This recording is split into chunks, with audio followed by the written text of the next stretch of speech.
Bonjour, aujourd'hui je vais vous parler de cette citation que vous connaissez peut-être.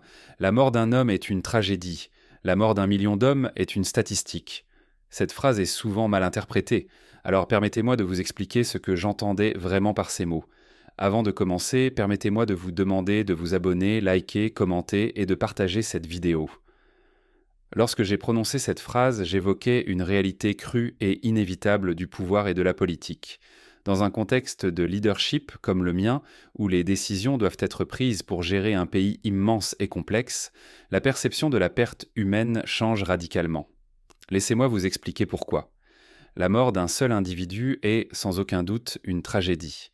Chaque vie humaine est unique, précieuse, et la perte d'une personne est une douleur personnelle et émotionnelle intense. Cette réalité s'est bien comprise par tous ceux qui ont perdu un proche. C'est une vérité universelle entre eux.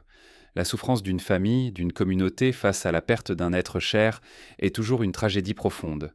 Cette part de l'humanité est ce que vous, citoyens, ressentez au quotidien. Cependant, lorsque vous gérez un pays avec des millions de citoyens, la perspective change.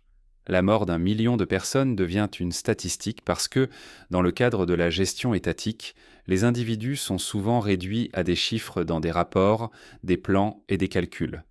Cette déshumanisation est une conséquence directe de la nécessité de prendre des décisions à grande échelle. Prenons le contexte de l'Union soviétique, où j'ai dirigé des réformes radicales et affronté des crises majeures. La collectivisation forcée, les purges politiques et la mobilisation de ressources pour des objectifs de guerre ont entraîné des pertes humaines significatives. Chaque décision politique devait tenir compte de l'impact sur la nation entière. Cela signifie que parfois, des vies individuelles étaient sacrifiées pour des objectifs perçus comme étant dans l'intérêt supérieur de l'État. Pour le dirigeant d'un grand pays, la perspective individuelle est souvent éclipsée par la perspective collective.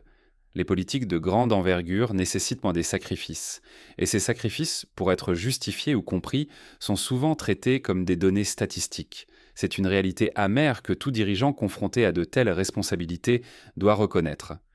Il est essentiel de comprendre que cette vision n'est pas simplement une question de cruauté ou d'indifférence. C'est une question de gestion pragmatique sous des contraintes énormes. Cela soulève des questions éthiques importantes sur la manière dont les dirigeants équilibrent les besoins du collectif avec les souffrances individuelles. La distance entre les décisions politiques et les vies humaines peut créer un décalage profond entre la perception publique et la réalité du pouvoir. En réfléchissant à cette citation, je vous invite à considérer comment les décisions à grande échelle affectent les vies individuelles. Comment notre société moderne traite-t-elle les pertes humaines en période de crise? Le passage de la tragédie individuelle à la statistique collective est un phénomène que nous devons comprendre et critiquer. La déshumanisation dans la politique n'est pas une nouveauté, mais une dynamique à laquelle nous devons rester vigilants. Ainsi, cette citation reflète non seulement une réalité difficile à accepter pour un dirigeant, mais aussi une invitation à la réflexion sur la valeur de chaque vie humaine dans le grand schéma de la gestion politique. La manière dont nous percevons et traitons les pertes humaines est une mesure de notre humanité et de notre capacité à équilibrer les besoins du collectif avec le respect de l'individu. Merci de votre attention. Si vous avez trouvé cette réflexion utile, je vous encourage à partager vos pensées et à discuter de ce sujet. La manière dont nous comprenons et traitons ces questions peut influencer profondément nos actions et nos décisions futures.